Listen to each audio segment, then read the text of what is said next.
الرجيم بسم الله الرحمن الرحيم الحمد لله والصلاة والسلام على رسول الله وعلى آله وصحبه أجمعين. സഹോദരന്മാരെ അസ്സലാമു അലൈക്കും വറഹ്മത്തുള്ളാഹി വബറകാതുഹു. ഒരു സത്യവിശ്വാസിയെ സംബന്ധിച്ചിടത്തോളം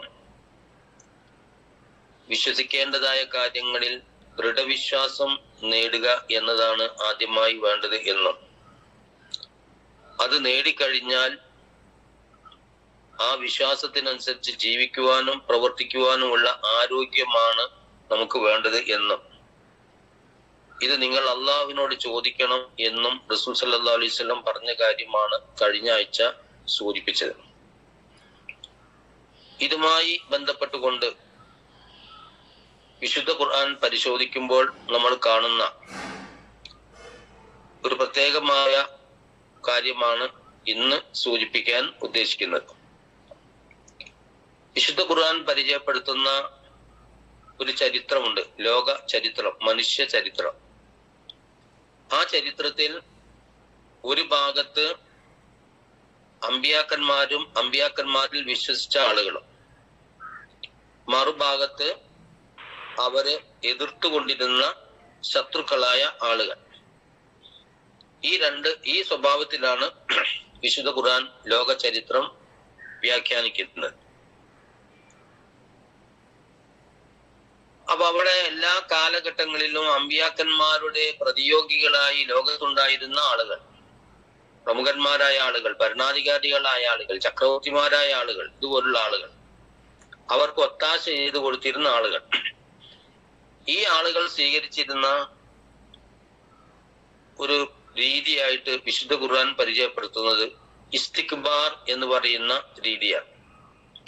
ഇസ്തിക്ബാർ എന്ന് പറഞ്ഞാൽ ഒരാൾ അയാൾക്ക് അർഹിക്കാത്ത സ്ഥാനമാനങ്ങൾ അവകാശപ്പെടുക, ഉണ്ട് എന്ന് അവകാശപ്പെട്ടുകൊണ്ട് അഹങ്കരിക്കുക എന്നൊക്കെയാണ് അതിന്റെ അർത്ഥം. ഒരാൾക്ക് ഇല്ലാത്ത, യഥാർത്ഥത്തിൽ ഇല്ലാത്ത, അള്ളാഹു കൊടുത്തിട്ടില്ലാത്ത യോഗ്യതകൾ ഉണ്ട് എന്ന് അവകാശപ്പെട്ടുകൊണ്ട് അതിന്റെ അടിസ്ഥാനത്തിൽ മനുഷ്യരുമായി നിലപാട് സ്വീകരിക്കുക. നമ്മൾ അതിനെ അഹങ്കരിക്കുക എന്നൊക്കെ സാധാരണ പറയും. ഇസ്തിക്ബാർ എന്ന് പറഞ്ഞാൽ ഇതാണ് ശരിയായ അതിന്റെ അർത്ഥം. ഒരാൾക്ക് യഥാർത്ഥത്തിൽ അർഹിക്കാത്ത വലിപ്പം അയാൾ അവകാശപ്പെടുക. ഇതായിരുന്നു ലോകത്ത് വന്ന എല്ലാ അമ്പിയാക്കന്മാരുടെയും ശത്രുക്കളായ ചക്രവർത്തിമാരും രാജാക്കന്മാരും ഭരണാധികാരികളും നേതാക്കളും പ്രമുഖന്മാരായ ആളുകളും ഒക്കെ സ്വീകരിച്ചത് എന്ന് ഖുർആൻ പറയുന്നുണ്ട്. അതോടൊപ്പം തന്നെ ആ ആളുകൾ നബിമാരെയും നബിമാരിൽ വിശ്വസിച്ച ആളുകളെയും വളരെ ദുർബലരായി കാണുക എന്ന ഒരു നിലപാടും സ്വീകരിച്ചു.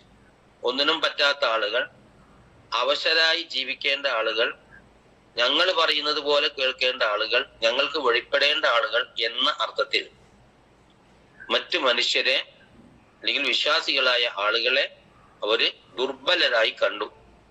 ഇത് വിശുദ്ധ ഖുർആൻ പല സ്ഥലങ്ങളിലും ആവർത്തിച്ച് പറയുന്ന ഒരു കാര്യം.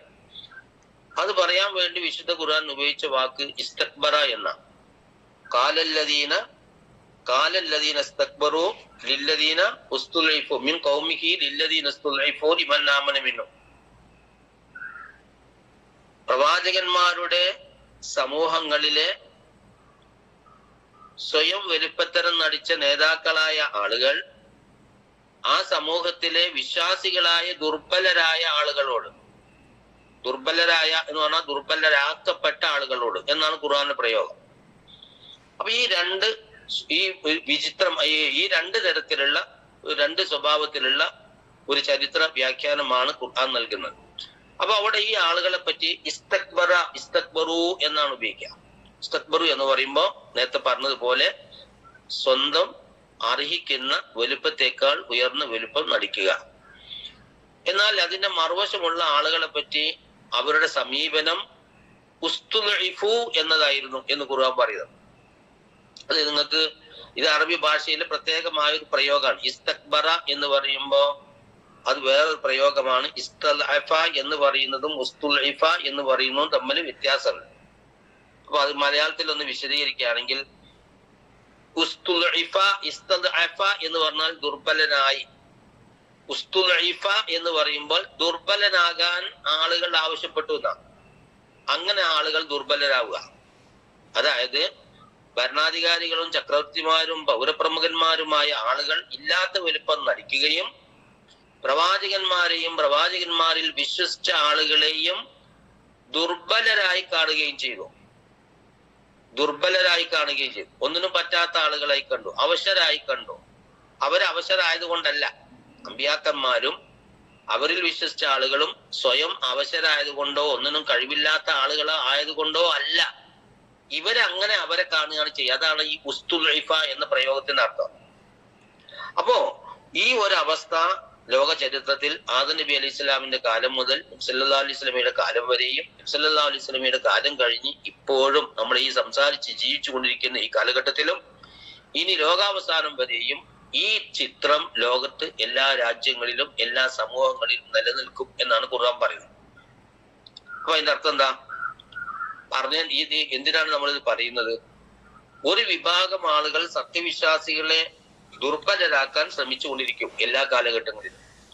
ഈ ദുർബലരാക്കാൻ ശ്രമിച്ചുകൊണ്ടിരിക്കുന്ന ആളുകൾ അവർക്കില്ലാത്ത വലുപ്പം അവർ നടിക്കുകയും ചെയ്യും. അവർ അവകാശപ്പെടും, അപ്പൊ ഞങ്ങൾ നിങ്ങളെക്കാൾ വലിയവരാണ്, വമ്പന്മാരാണ്, കൊമ്പന്മാരാണ്, സാമ്പത്തിക ശേഷിയുണ്ട്, ആയുധ ശേഷിയുണ്ട്, അതുണ്ട്, ഇതുണ്ട് എന്നൊക്കെ പറഞ്ഞുകൊണ്ട് ഇവർ നമ്മുടെ മുമ്പിൽ എന്ത് ചെയ്യും? വലുപ്പത്തരം നടിക്കും. നമ്മളോട് എന്ത് പറയും? സത്യവിശ്വാസികളായ ആളുകളോടുള്ള അവരുടെ നിലപാട് എന്താണ്?